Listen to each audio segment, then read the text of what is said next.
Wish you a very good evening, Dhamma friends. With the blessings of the Noble Triple Gem, may you be able to concentrate well and cultivate wholesome qualities during this Sutta study class. Let me welcome you all to this online Sutta study class. Those who join with us through Zoom and YouTube and also Facebook and also the temple live stream. You are warmly and kindly welcome and make a great wish here that may you be able to understand the Dhamma much more than we all expect. To begin the Sutta study class this Saturday, August 6th, 2020, I'm going to recite the Namo Tassa 3 times in Pali and in English, and it is our great respect to the Master, our teacher, and the great supremely enlightened Buddha. Join with me in respecting the Buddha 3 times in Pali and also in English. Sadhu, sadhu, sadhu. Namo tassa bhagavato arahato samma sambuddhassa. Namo tassa bhagavato arahato samma sambuddhassa. Namo tassa bhagavato arahato samma sambuddhassa. Homage to the Blessed One, the Worthy One, the fully enlightened One. Homage to the Blessed One, the Worthy One, the fully enlightened One. Homage to the Blessed One, the Worthy One, the fully enlightened One. Sadhu, sadhu, sadhu. Dhamma friends, to begin with, I just want to tell you that we have selected a new sutta. Those who did not read the sutta, first you should know the what sutta we discussed today, and it is Rattapala Sutta. The sutta's location is Majjhima Nikaya, section number 2, and sutta number 82.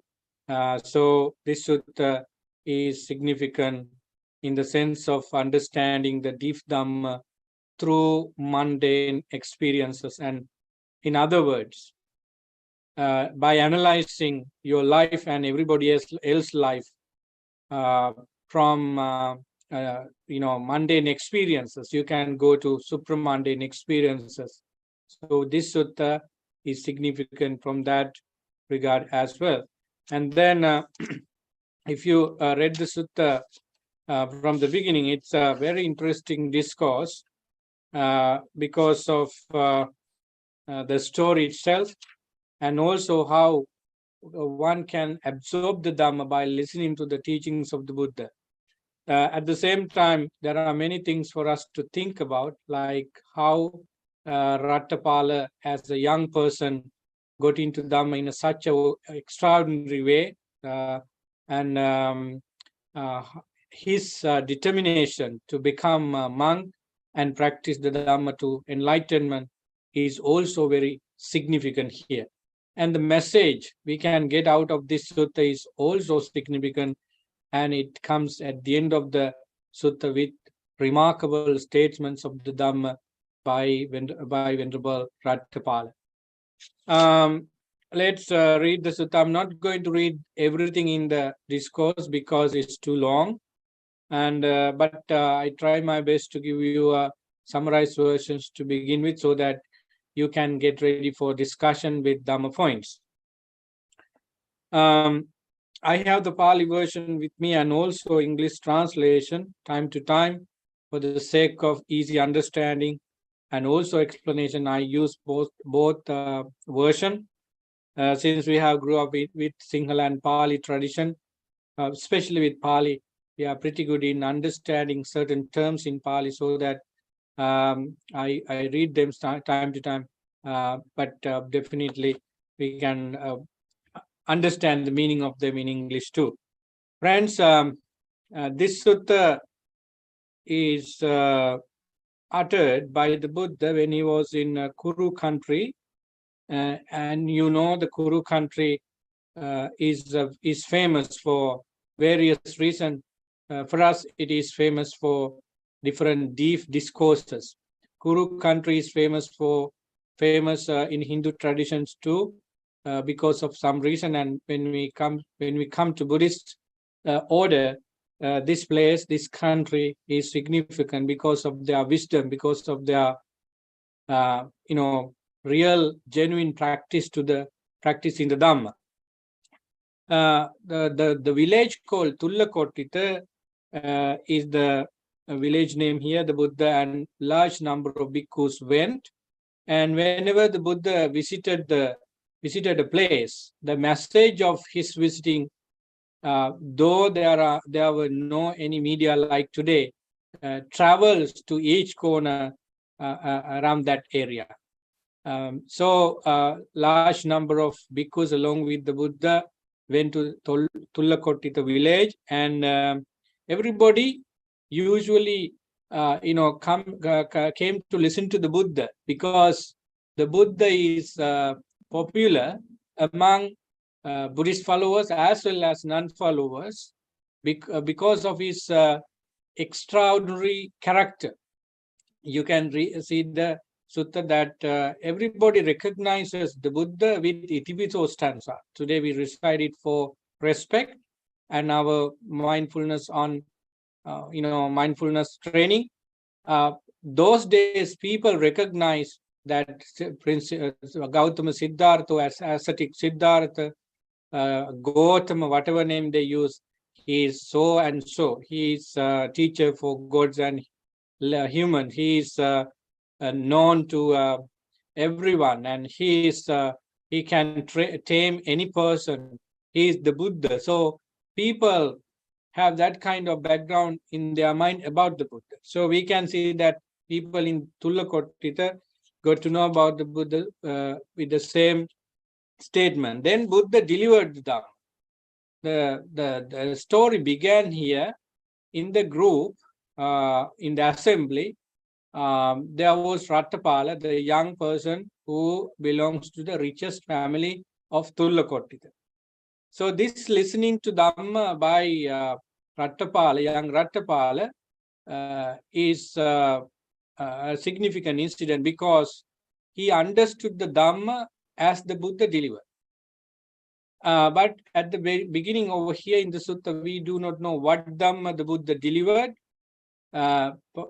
because we know that Buddha could be explaining about Paticcasamuppada. Sometimes he did sermons on Upadana or 5 aggregates. Sometimes he talks about only Sila, Samadhi, in short. Sometimes he talks about divine world and other world system. So, however, we do not know what exactly was included in the Buddha's sermon. Yet, we can get an indication that the Buddha delivered a sermon or a talk. He gave a talk about life, about the truth of life. Perhaps, in my view, he talks about reality of life.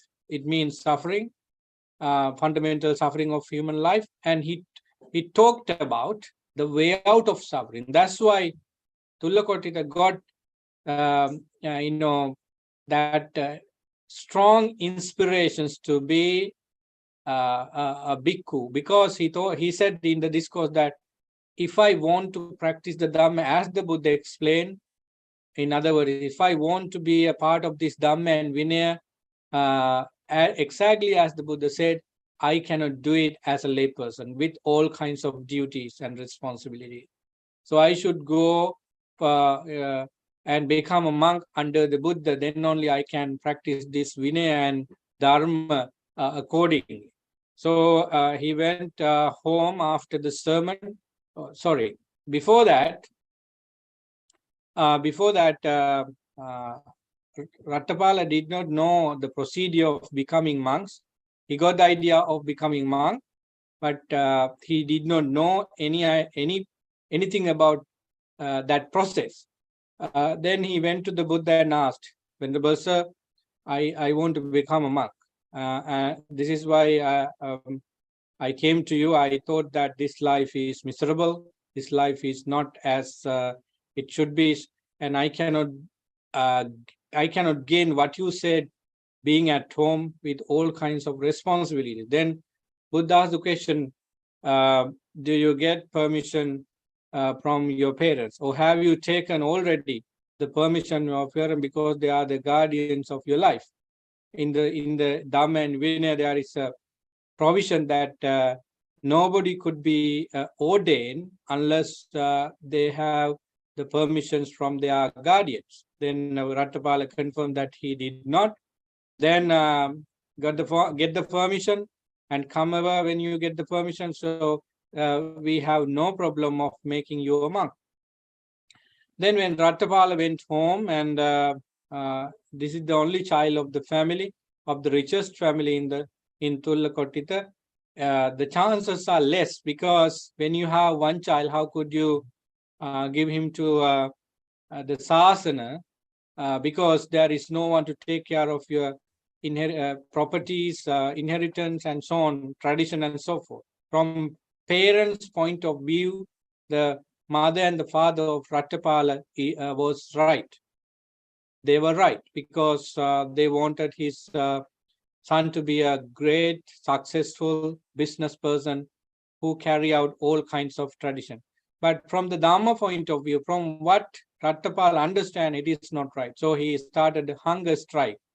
I think this is one of the recorded oldest strike in the world. And this is not for anything else. This is for going forth from home to homelessness, to become a mendicant. It could not be expected from a young person, such a thing, because young people always look for extravagance and pleasing things, and sensual pleasure would be their main thing in life, so that we never expect this kind of things from average young people.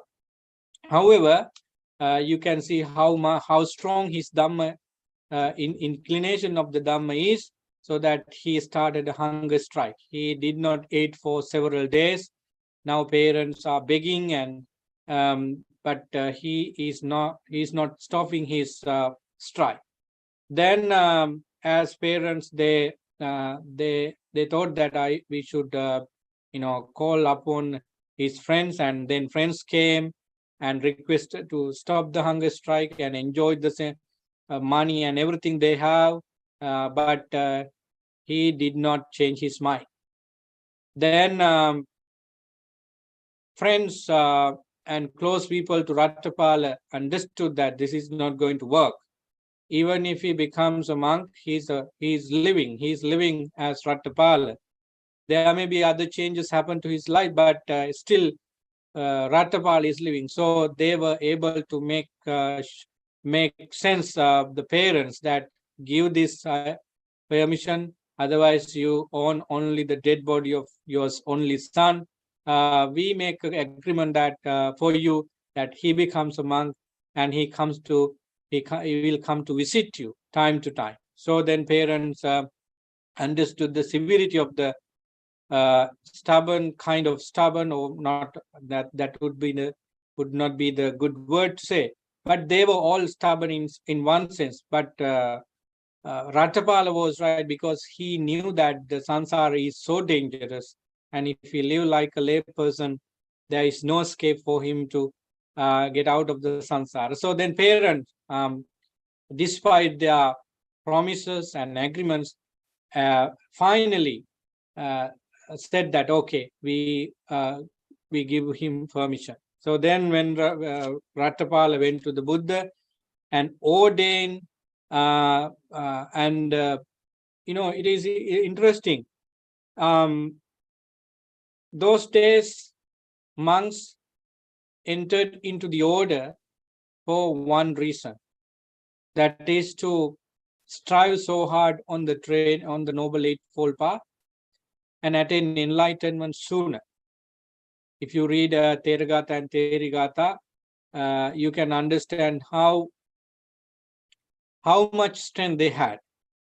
for meditation, in meditation, to and how much they have, how much strength they had to defeat unskillful thoughts, and so on. Because Theragata and Therigata are real true words from those arahants, both bhikkhus and bhikkhunis, about their struggle for enlightenment. The very word I use, struggle, because defeating unskillfulness is not an easy thing. It's a battle. So they talk about their battle with unwholesomeness in their mind, and what experience they get and how blissful they are. So that when Venerable Rattapala now became a monk, and he did not go to socialize, even with monks. The usual thing that many monks at that time did was going to a place where there is no much work by humans, or forest, or under a tree.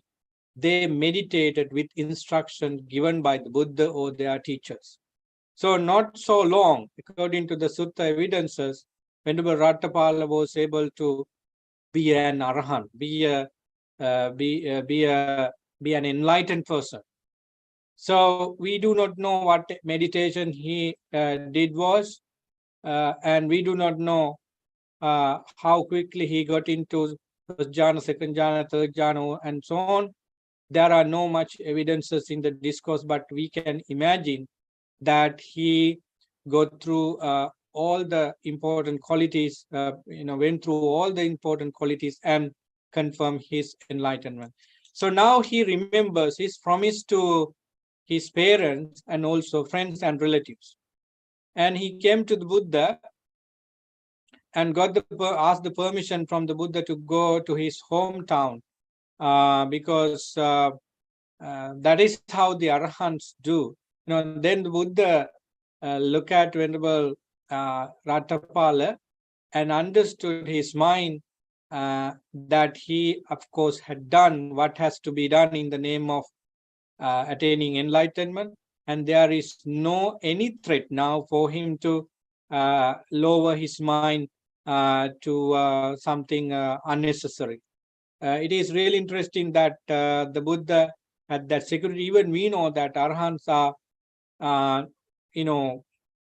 never do bad things. They are unable to change their mind by any force in the world. So that Buddha gave Venerable Rattapala the permissions to go to his former house to see his parents. As you know, the monks did not use vehicle those days, so that they either walked long distance or went to different places using their extraordinary powers. In this case, we do not know how he went there, most probably walking through cities to cities. So we in the middle of the discourse, we find that he ended up in a beautiful park belonged to the king of the country, and his name is Koravya.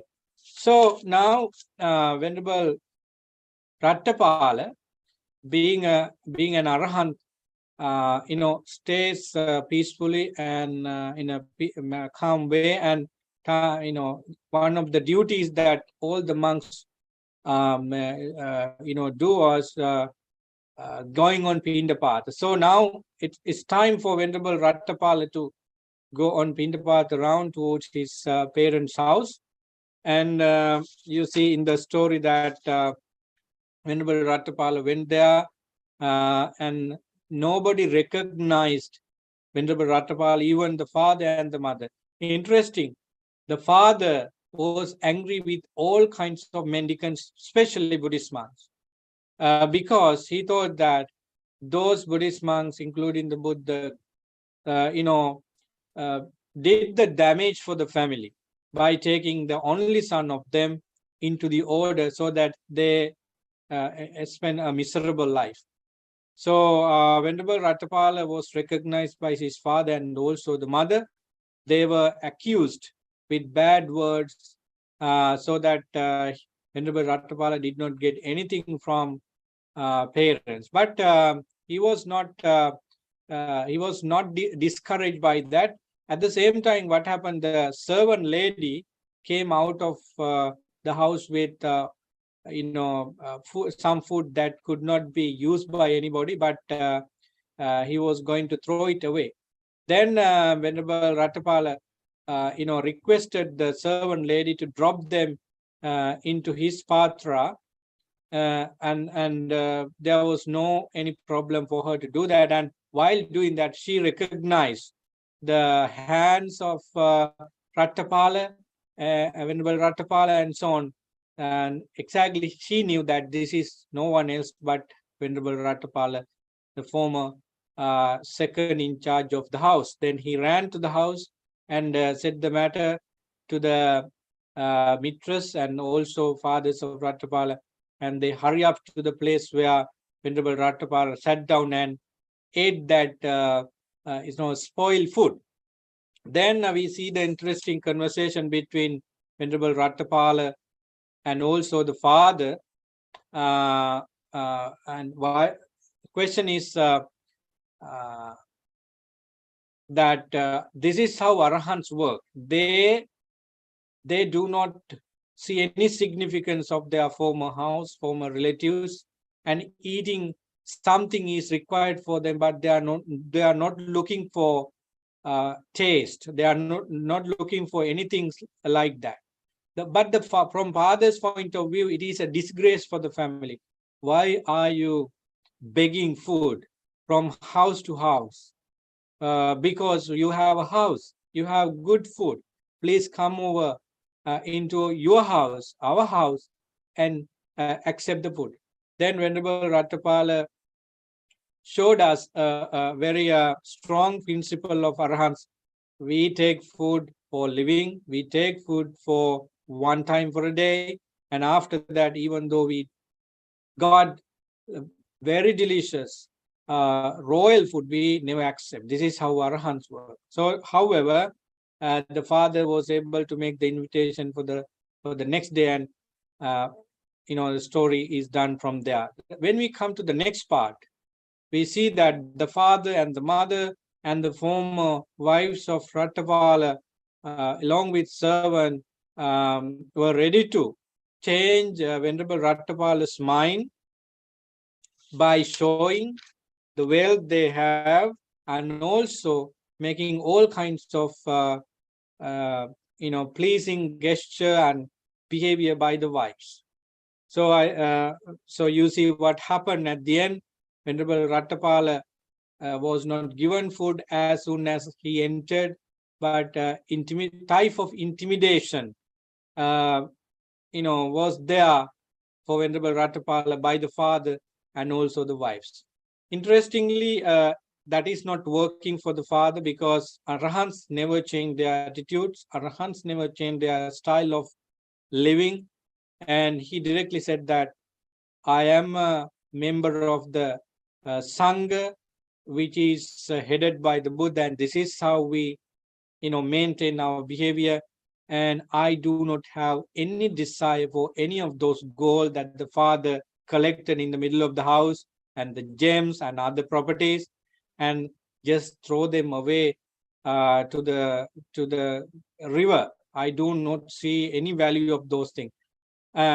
This is quite remarkable, because even the Buddha saw a dream near his full enlightenment, and he saw many dreams, but one of the dream was he was walking on very filthy mountain-like excrement, but without touching them.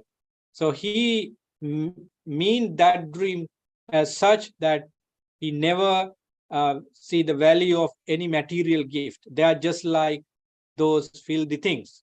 Even Venerable Ratapala said here that those things are very, very insignificant to my life, and I'm a person who saw something far beyond this, and I reject this. So time to time he was requesting, you invited me for lunch, for food, please give it without harassing me.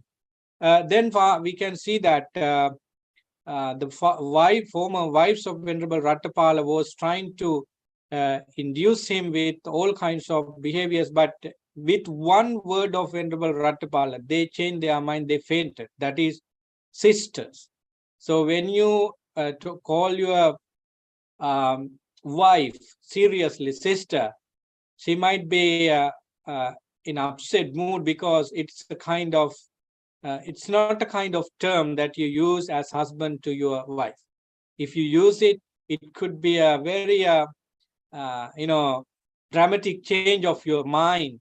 We can see the same thing from Visakha and Dhammadinna story. Visakha went to the Buddha for listening Dhamma, and he came and came back as an anagami, non-returner, and he was calling his wife Dhammadinna also as a sister, as my sister. So that is really significant. Then I just want to read these poem in Pali, perhaps, or in English. They are very meaningful, and you never forget these the meaning of those stanzas because they are very meaningful. Behold, a puppet here and frank out, a body built up out of source, sick an object for concern, where no stability abides. Passa chitta katam bimbang arukayang samussitang aturang bahu sankappang yassa natti duang titi. Just like this body is like a puppet in the field, and it's a kind of joke for us. It's a kind of not real, and what exactly he mean? This is a place of all kinds of illness. This is a body that has no continuity as it is. It could be always change. So look at this filthy body. I can remember what the Buddha said to Magandiya, Lady Magandiya, and he said the same thing. This is a body filled with excrement, urine, and I do not want even to touch this body with all kinds of bad things by my toes. So that Venerable Rattapal also sees the same thing from this physical. But it's not a disgrace for women or men. It is the reality for us. Behold a figure here franked out with jewelry and earrings too. A skeleton wrapped up in skin, made attractive by its clothes. Very true. So long we cover this body by clothes and other ornaments, it is shown as a beautiful object. But if you remove them and try to see without anything, it's so ugly, friends. And the cloth outside of the body is the skin, and it is the cover. And if you look at the body without it, it's so ugly, it's so unpleasant. It's an object of unattractiveness. Its feet adorned with henna dye and powder smeared upon its face, it may beguile a fool, but not a seeker of the further show. For a fool, it would be a very beautiful object covered with various nice things, but for an enlightened person, it is nothing. It is nothing. Its hair is dressed in eightfold plaits, and unguent smeared upon its eyes. It may beguile a fool, but not seeker of the, very beautiful way he delivered the message that foolish people who have nothing in their mind about the truth, will accept this body as a beautiful thing. But a person who sought the truth never take it as a beautiful object. We can see two more stanzas uttered by Venerable Rattapala, but you understand what it means. Then we can see that the parents gave the food for Venerable Rattapala, and he went to the parking spot he was after the meal, And in the Sutta, we can see that the king of Kauravya enter into the scene because when he came to know that one of his former friend, I believe, Venerable Rattapala, has come back to Tullakotita after becoming a monk. Perhaps the message of Venerable Rattapala's ordination went viral in that area, so that everybody knows about it. Because suppose that a celebrity became a monk today. I don't know his name. Maybe one actor from India ordained for a temporary period, and it went viral. So like that, young Rattapala became a monk, and it went viral in that area, in that country. So now message went to King Kauravya about Venerable Rattapala when he was ready to go on a trip into that park. Then he said to his ministers and all the people around, I do not want to go anywhere else but to see Venerable Rattapala after a long time and form a discussion about something I like. So then we see in this discourse that King Kauravya went to meet Venerable Rattapala, and the discussion now is really, really interesting. And the message and the important content of the discourse is found now. So far, from the very beginning of the sutta, we have the stories. Still, there are a lot of things to learn in the story, but we come to the dharma of the sutta here with this conversation between the King Kauravya and also Venerable Rattapala. Before moving forward, I just want to say something. This discourse is a remarkable piece of Dhamma for me personally, because I can see through some salient related features for us as monks. And I remember this incident that happens, in 6th century BC in India, with some, experiences. When I see very, very beautiful people, I remember what Venerable Rattapala said to his father. And when I went on Pindapatha here and also in Sri Lanka and also in the US, I remembered Venerable Rattapala's incident. Once I was in Kegol in Sri Lanka with Venerable Katakurute Jnanananda. I went on Pindapatha alone there, so that I remembered Venerable Rattapala. So it's a kind of inspiration for us, this kind of suttas and incident to practice Dhamma. And the strength and determination Venerable Rattapala had to become a monk was a encouragement for us. Actually, I did not read this discourse when I became a monk, but when I read it for the first time, I was thrilled, because I understood that there were some people in the order long time ago who had such encouragement for becoming a monk.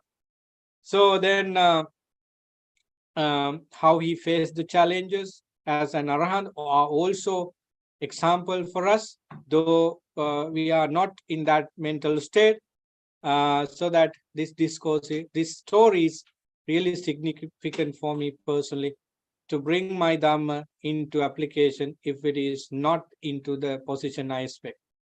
I think you also absorb the Dhamma in different ways. Maybe you shared them when you have the discussion period. So now we move on to the discussion. So King Kauravya, after having a normal conversation, said that Master Rattapala, it's kind of Bhante Rattapala, there are 4 kinds of loss in life.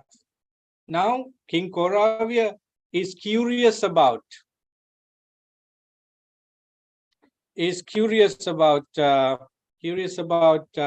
why young Rattapala turned into Venerable Rattapala. So that King Kauravya wanted to know about the reasons. So he said, there are 4 losses for loss for each and everyone. Because of these 4 or one of these, I know people go from home life to homelessness. People become mendicants because of this. Some it is said here, some people take rob because of loss of aging. People spend their life at home with all kinds of things, and when they feel that our time is going out, they go to monasteries and stay with temples and churches and whatever according to their tradition. That is how some people get into serious religious practices, because they are aging now. And the second reason, loss through sickness. uh, some people found out that they have a serious disease that is incurable, so that because of the protection they get, because of the support they get, because of the Dhamma they understood with the sickness, sometimes they get into order. And it happened in the past, and it happens in present time too. And the third reason is loss through wealth. We see some bhikkhus and bhikkhunis came to the order because of loss of wealth, loss of all kinds of properties. Even the Aruchirya actually turned into mendicantship when he did not have anything, when his property lost because of the storm he faced with when he was sailing through. Then lost through relatives. Patachara, Kisagotami, they were not in that mode to become nuns before, when they had everything, but they turn into the mendicantship, bhikkhunishhood after they lost their loved ones. So King Kauravya's reasons are legitimate, because he said what he saw basically in the society. Perhaps considering Bhikkhu and Bhikkhuni order, mostly the other religious orders. However, we can see explanation why I say this. King Kauravya explained each and every factors. So, for example, some people got into orders of religions because of aging. People understood that their physical body is not stable anymore, and they cannot do jobs as before, and they cannot take care of their family anymore. So they are slowly becoming a burden for the family, children, so that they seek more solace when they go to temple, when they go to monastery, so that and the temple is or the religious place is considered a place of respect, place of dignity, so that they find that dignity and compassion, kindness in those places, so that they go. Here we have long information why I say this. King Kauravya gave a very beautiful explanation. And when we go to loss through sickness, right? People become so upset about their life, and they never find any pleasure out of it, because they are destined to die with the sickness, so that they build a faith on their religious teaching. If we talk about in Buddhism, yes, you have extraordinary faith and confidence on the Buddha, Dhamma, and Sangha now, because you have a serious terminal illness. We can see that many people shocked by hearing those kind of illnesses, and their faith, confidence, and doing puja, doing meditation, reading books could be increased after that. So we can see such explanation in the discourse. So you can read them. So then King Kauravya asked, I do not see any of these reasons from you. You are a young person when you get into the order. Exactly, this conversation happened several months after Venerable Rattapala's ordination, so that there is no time gap between the ordination and now during the discussion.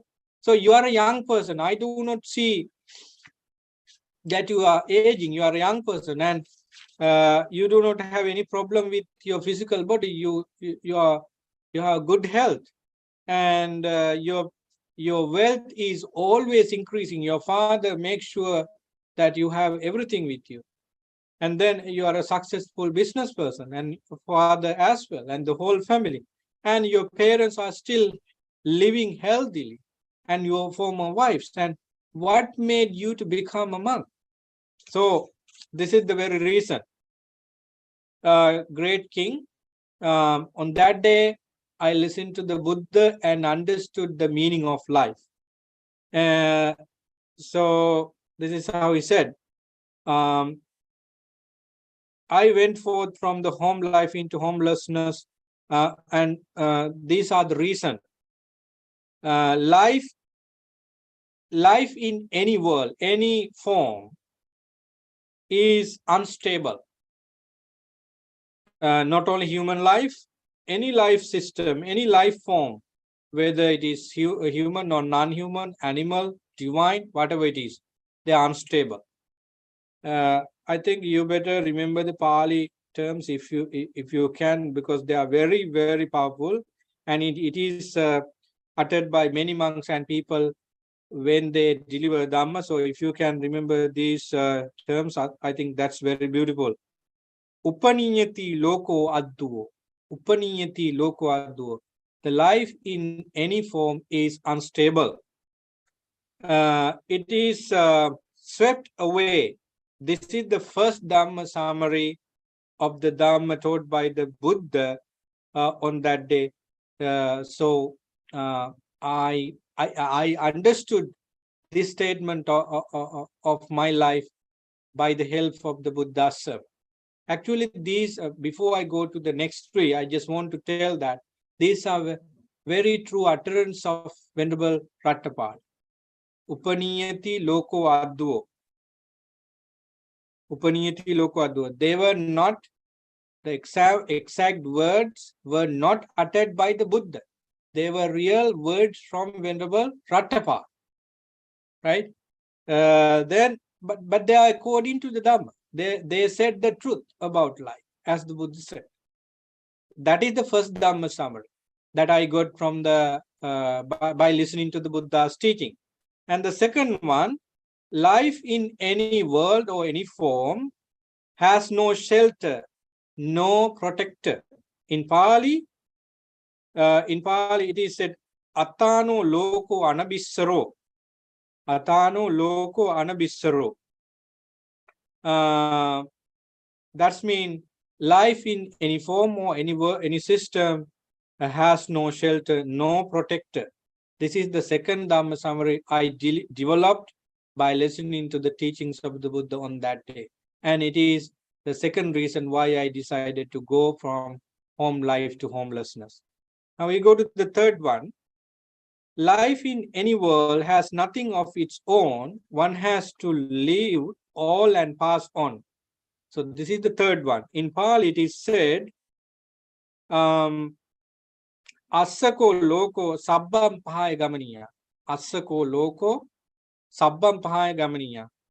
No matter who you are, whether you are human, let's talk about divine beings, animals, and so on. No one can find, no one can find the authority of their lives. We say that I'm so and so, and this is my life, it is my business, and I live according to what I want. But from the fundamental teachings of the Buddha, as Venerable Rattapala said, we have no authority on it. If we have authority, why would this body decay, and why would you let it experience utter suffering? So Venerable Rattapala said that this is the third Dhamma summary that I understood from the Buddha's teaching. This life is okay now. I'm a young person. but there is no any authority on this. It is continuing of its own, depending on certain condition, karma and previous karma and the karma that I do now and other reasons around. So there is no authority. And we go to the last Dhamma summary, the fourth one, as Venerable Rattapala said, life in any world is incomplete, insatiate, the slave of craving. So in Pali, uno loko atito tannadaso. People and living beings, other living beings, are slave of craving, and we are going one direction. Anusotagami. We are, when we say we are, I'm not meaning you, but in general, the world, everyone in the world is going to one direction. They are looking for something similar. Anusotagami. They do, we do whatever all people do in the society, and we are seeking pleasure, happiness. We don't want unhappiness. So we are collecting and creating moments to enjoy sensual pleasure. So uno loko atito dannada. So we never become satisfied with this kind of search. It is ignoble search, anarya pariyeshana. So king, this is why this is what I understood from the Buddha's teaching, and that's why I became a monk. Then we see from the Sutta that the King Koravi did not get the full meaning of the four statement of Venerable Rattapala. Then Venerable Rattapala explained them in details upon questions asked by King Koravi. It is really interesting. When we say Upaniyati loko adduo, life in any world is unstable, what does that mean? It means when we are young age, of course, I assume that you are not in young age, that's why I say it, physically and also mentally. So when you are in young age, your skills up to the highest level, physical strength was extraordinary, and the things you did was were very much appreciated, and you are so fast in running, and you did many things.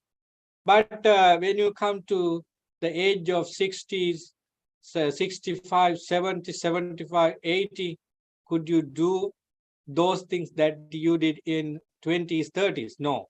It is a very simple understanding. We cannot do that. So that's why Venerable Rattapala said this life is unstable, right? Even the Buddha said at the age of over 75, my life is like an old cart. My life is not stable. It means his physical body. His mind was pure as he was 35, but his body was slowly being crooked, and the skin was discoloring. Perhaps other shows, other signs of aging were there in the Buddha's body too.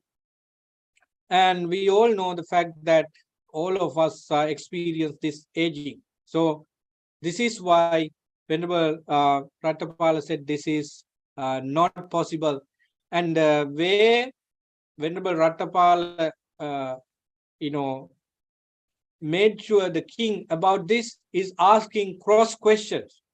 King, Kauravya, could you hold those weapons and use them while you are riding the horse or elephant? Or could you now get into the elephant and engage with warfare as you did in young age? No, I could not even walk straight as before. My legs are not in full control, and the hands and my whole body, and I could not see directly things, people 50 meters away clearly, because every single organs are weak. So this is why I decided that this life is unstable. Then the second one is life in any world or form has no shelter, no protector. So here in the example, we see that aging fact, because of the aging factor, because of the sicknesses, you cannot guarantee that you have protection. Even though the king has very brave and great armies, um, this fact is impossible for him because when things change in his physical body, nobody can come and take it. For example, when we are sick, we cannot ask our loved ones to take part of it for us to experience the pain. We cannot reject it. So that you have no shelter, no protection when you are sick, when you experience the changes of the body. This is why Venerable Ratapala said that I understood that this life has no shelter, no protection at all. It goes as it is programmed by your own karma and also the things you do. And the very nature of this body is four elements, and they are constantly changing, so that no shelter at all. And when we go to the third one, nothing of its own, one has to live all and pass on. Yes, when the big changes of our body and life come into effect, you cannot say no. Uh, Gradually, your body become weak, um, and then you cannot do things as you did before, and slowly your faculties are shutting down, so that you have to die. You have to end this life. Uh, leaving everything away. There are so many examples even today that many wealthy, famous people die leaving their properties, not for any relatives, but for organization and so forth, because there is no one to take over. So such things happen each era of the world. And for us, yes, we too go out of this life, leaving everything aside. Your parents were like you, and they departed, and we as monks now talk to you with the Dhamma, and who knows, we leave everything tomorrow, and perhaps if we are fortunate, we attain enlightenment. Otherwise, we would be in the samsara. So there is no solid thing in this life. And when we come to the last one, Venerable Ratapala explained to King Koravya that in this life, living beings are incomplete in the sense of satisfying their life with whatever they have. They are insatiate, slave of craving. Of course, according to Arya Pariyasana Sutta, we are subject to aging, we are subject to sickness, we are subject to dying, we are subject to defile, pollute, and all kinds of things could happen to us. But we do not think about that. We do not want to think about such truth in life, but we are seeking happiness out of all these temporary things. It is the lunatic nature of our human life. So I saw this from the lines of the Buddha's words on that day, that this life is precious now. Of course, I have wealth, I have everything in my hand, in my shoulder, but one day I would be sick, I would be an old person, I would be experiencing utter pain that nobody can help, and one day I have to die. So from the Buddha's important Dhamma lesson on that day, I make sure myself that I should not stay in this busy life, so that I became a monk. Then King Koravya, according to the Sutta, understood the meaning and why Venerable Ratapala became a monk. And there are beautiful stanzas at the end of the discourse uttered by Venerable Ratapala. I see men worthy in the world, who yet from ignorance gave not higher gathered wealth. Greedily they hoard any their riches, longing still for the sensual pleasures.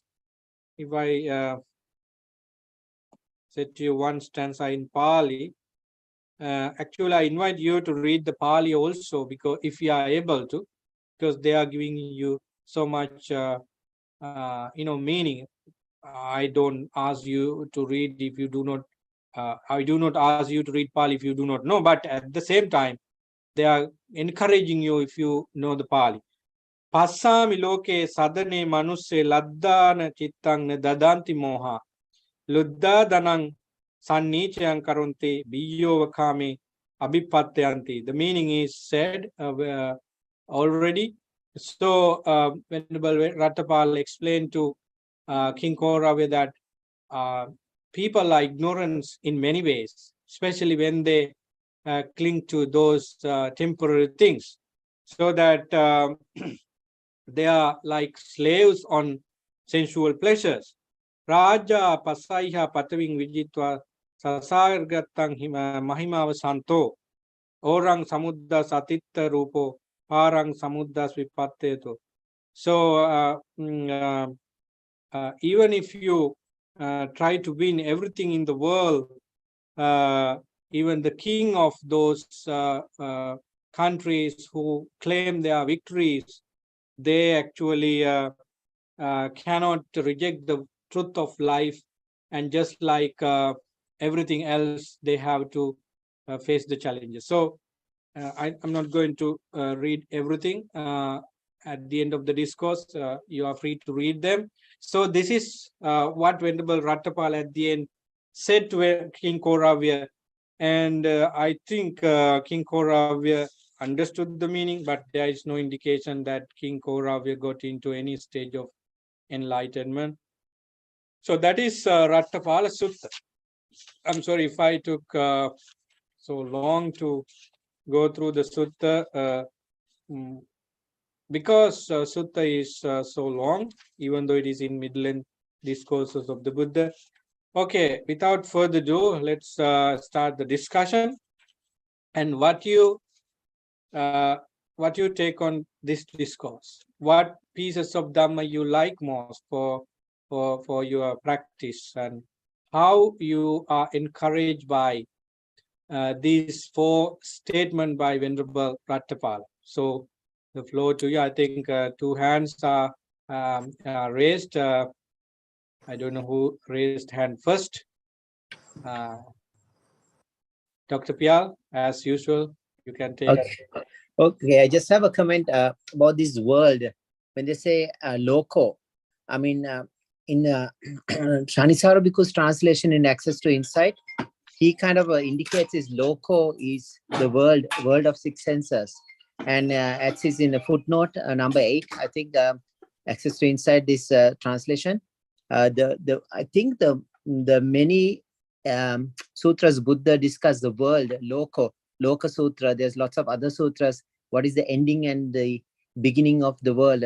Again, the 6 senses going through the Paticcasamuppada. So Loko in this situation does he? I mean, this summaries, 4 summaries are not found in any other sutra. So, and it's kind of a controversial.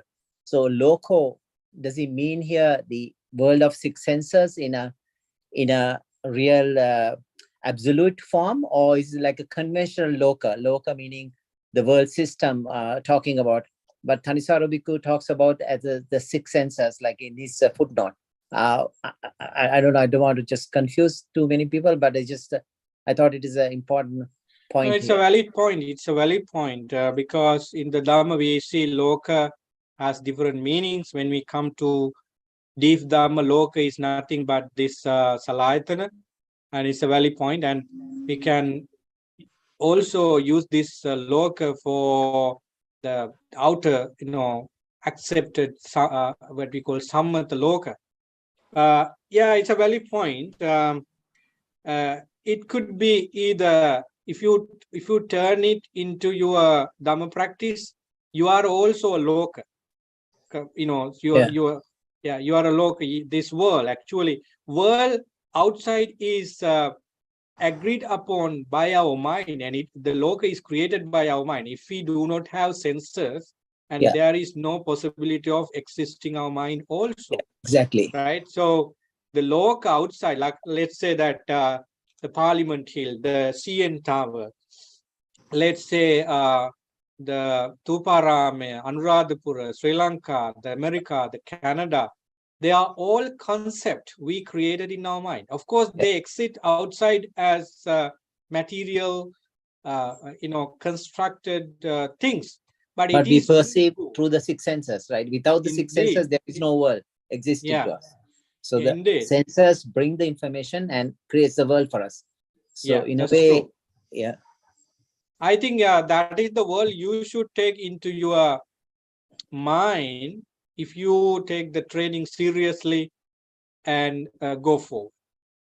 So, for example, Ratapala did not have any problem if it happens to other people, but he considered that this happened to me, right? Yeah. My life is in is unstable position, right? So, having heard the Dhamma from the Buddha, he questioned himself. That's why he got Dhamma Sangvega into his mind. He shocked with all kinds of good health of his life now, and it is temporary. The same as the Prince Siddhartha. He knew that when he knew that this life is going to experience aging and no protection at all, he was so shocked about it. So I think you made a valid point. Thank you for that. And if you compare,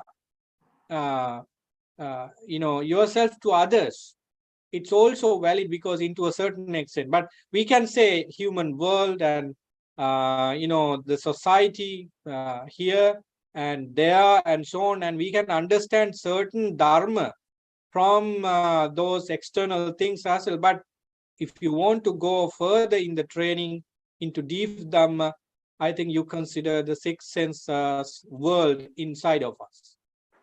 Thank you. Yes, it's a very, very nice point. And so you can come again. And now we give chance to Chandra Inona. So please. Venerable Sir, the point is that now when we go through this sutta, from the first time I heard it, it's from now Nyari Dhamma Swamin Wahanse's Dhamma discussion, and I understood in a different way, like conventional truth, how we believe things, and in the ultimate truth, how we believe, but people can understand ultimate truth through conventional truth if they just like the king was really arguing with his conventional truth, what he saw as why people go homeless as mendicants, but Rattapala Thero explained the real ultimate truth of his decisions, that why he really went. He saw anicca dukkha anatta, whereas his mother and all the others saw nitya sukhatta. So this is the point I thought I understood the first time I listened to the sutta long time ago, but still I remember how valuable this sutta is. Actually, I consider two suttas in my life very deeply. That is Girivananda Sutta and Rattapala Sutta. And I think this is really great to understand why we even meditate, why we should do it, and what are the paramita and all that we understand if we connect it with the answers and questions that come up here. That's all I have to say, Venerable Sir. It's a very catchy point too, like the previous one. Definitely, there may be very nice points of Dhamma for each one and everyone in particular sutta like this. Yes, King Kora will represent the average people with regard to the reason why one should become a monk. So even today, a lot of people, when we asked, why don't you become a monk if you have no one to take care of? very recently I talked to a person in Sri Lanka, and he separated from his wife and children for several years, and he's not good in his job as well. And I see some good things from his life, because he goes to temple on daily basis and so on. And I asked, why you are worrying about the politics and this and that and so many things in your life? Why don't you become a monk and find the way out of common suffering? And then if you are interested in what you experience after, you never stop meditating.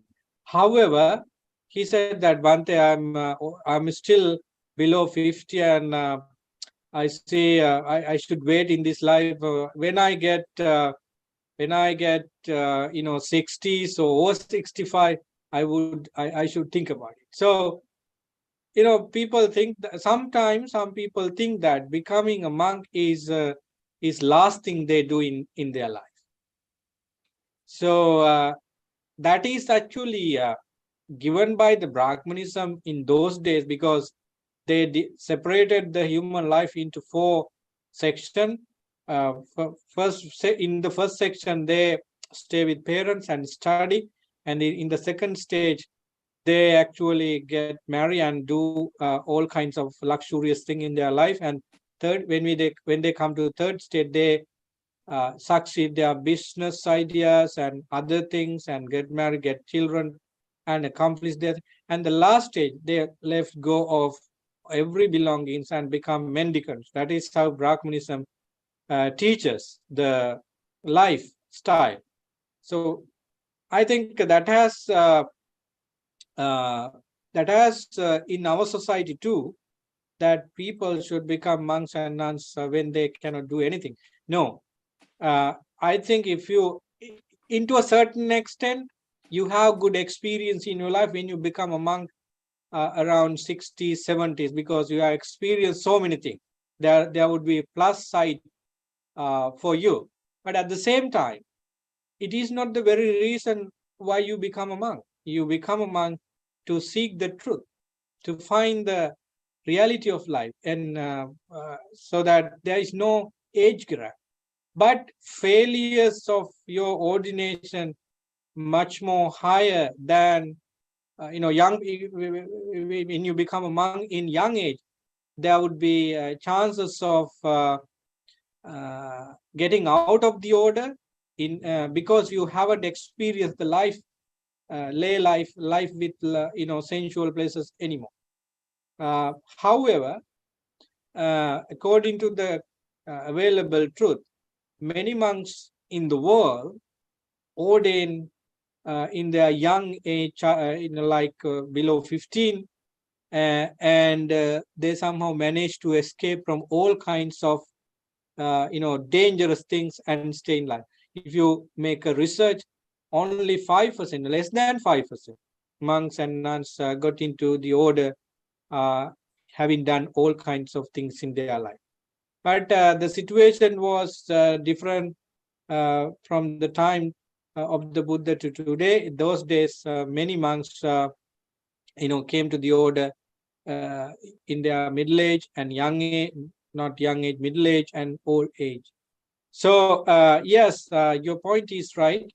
The King Koravya's statement represent how people think about why people go to the order of mendicants, and Venerable Rattapala pointed out true reason why one should let go of home life into homelessness. It is totally for looking for freedom of suffering. So thank you very much. It's a very good point. It's a valid point too. So is there any other thing you want to add?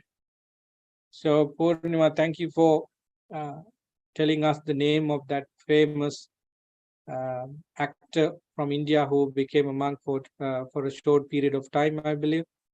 So it's Gagan Malik, and it was roaring in the internet, especially in Buddhist and Hindu societies, that he became a monk for. I got the news that he became a monk for forever, but as far as I know, it's not true. He wanted to train as a monk for some time, just because he saw the importance of it. And in Thailand, in Burma, I think young people should ordain for at least 1 week or 10 days as a qualification for certain duties as citizens. And it is also a kind of experience and also a requirement to get married.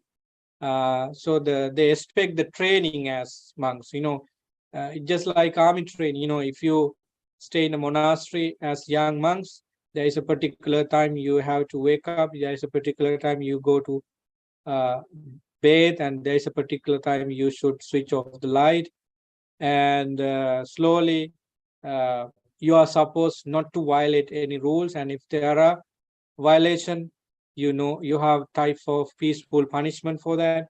It is for the sake of keeping you on noble principles stronger. But you have no access to those monasteries because you are lay people. But if you become a monk in such age, you will be disciplined in such a manner. And it is true, because our mind is wild, our mind is geared by greed, hatred, and ignorance, and you should have such support from teachers. If you are not really disciplined by the strong Dhamma, you should have Kalyanamita in such a way. Look at Gatikara Sutta, Sutta previous before this Sutta in Majjhima Nikaya. The Gatikara was taking taking Jyotipala by his hair forcefully.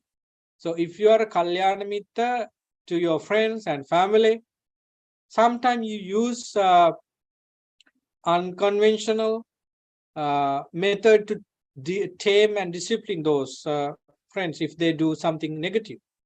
So yeah, thank you very much for your point, and that is additional information.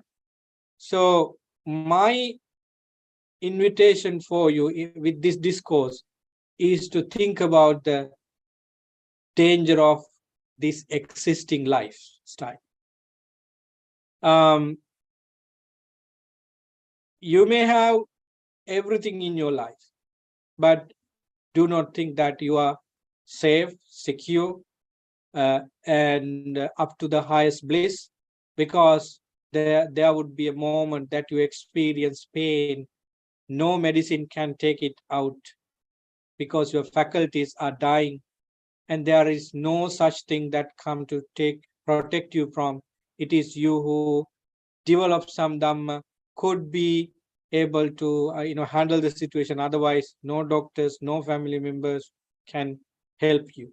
It is your own karma help you at that kind of situation. So be sensible, have urgency of dharma sangvega about this life, and try your best to be mindful, wise, intelligent.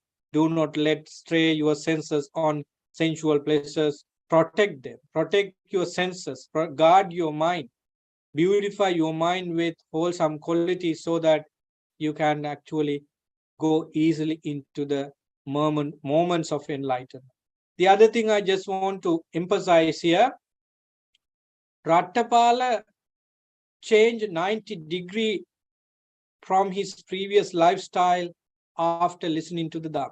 He was a playful boy. He did not have any idea of enlightenment or monkhood when he went to the Buddha, to that sermon. But after 1 hour, or let's say 2 hours sermon Buddha day, after 2 hours, he was able to change his lifestyle in 90-degree from mundane to very strong spiritual life. But he was not an enlightened person yet. He knew what life is. According to those 4 statements of Venerable Rattapala, actually those 4 statements were not understood by Venerable Bhikkhu Rattapala. It was understood by young Rattapala, but he was not enlightened yet. See, if you want to achieve enlightenment, either as a Sotapanna or Sakadagami, Anagami, or Arahant. Well, before that, you should have that dedication in your life. Look at Venerable Ratapal. He can die for the if he is not taken that permission from the parent, he could die to win his idea of becoming monk. That is the true dedication. So that my invitation for you is to think about life, not in a simple way, but seriously, based on the teachings of the Buddha. So any concern or any questions about interesting points you pick up from the sutta? We never ever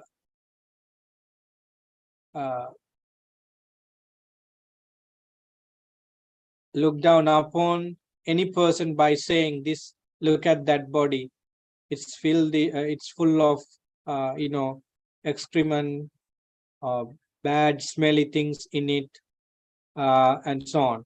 By seeing your body and somebody else physical body, what we see is the truth. Truth is such that this body is just like a cesspit, just like a garbage bin. And there are doctors here in this medical doctors here in this discussion. They know better than us how unpleasant this body when it is open from one place or another place. I have seen a person's dead body. It was cut from here and there. It's a live experience. So it's extraordinary how fragile this body and how ugly this body is. And we have seen many videos. Of course, you have seen many things about life. But however, isn't that enough for us to let go of desire? We should work hard on our own problems. Problem means greed, hatred, and delusion, sensual pleasures, ill will, and so on, so that we can get into that mode called dharma samvega, sense of urgency, kind of urgency to go forward to peace and happiness. So by seeing dead bodies, people's true nature in life, we have to work so hard on these true natures, so that we feel samadhi, we feel temporary relaxation, and that encourage more, and so that we can find the tune of the Dhamma through vipassana to let go of these unwholesome states. So Venerable Ratapala, when he became a monk, he was very intelligent about life, but he spent some weeks, according to this evidences, to confirm his enlightenment. There is a gap. So you found at the time he listened to the Dhamma and made himself that I should become a monk. He had got into the path of the nirvana, but he needed some time to work on that peacefully to confirm his himself about his mind with enlightenment. Right. So the thing I want to tell you is that, yes, first we have to maggang sanjaya, define the true path, and then we step on it. In order to find the true path, you have to give dana, you have to observe sil, you have to meditate, and at least in my personal experience, you have to attain at least first jhana to enter, to step on the noble path. So because you experience something extraordinary, something not normal. It doesn't say abnormal, but it's super peaceful, so that you are encouraged to do more on the training. So my personal advice is that attain the at least first jhana. It means try to live without sensual pleasures, ill will, and other hindrances. It's so gorgeous and pleasant. It could be done by either listening to Dhamma with undivided attention and putting your mind into true reflection there, or you can do it, very peaceful activities. Basically, in the easiest way is the meditation. So try your best to on the samadhi experiences so that you go. And other examples are, as Sutta says, if you really know that you are going to die, and if you really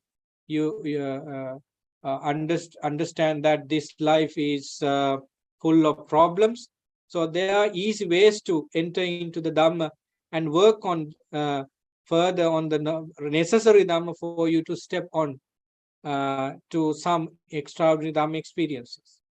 So Sutta study class is for such things in our life. And keep in mind that you listen to a wonderful story of a great monk at the time of the Buddha, and we see how he came all the way from normal life to supreme life with struggle, but he won the battle within, and he taught the Dhamma to us also.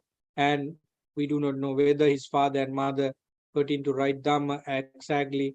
Many fathers and mothers did, but anyway, it's a very wonderful piece of Dhamma for us. So since I do not see anyone would like to say anything, I just want to end today's discussion. Rattapala Sutta.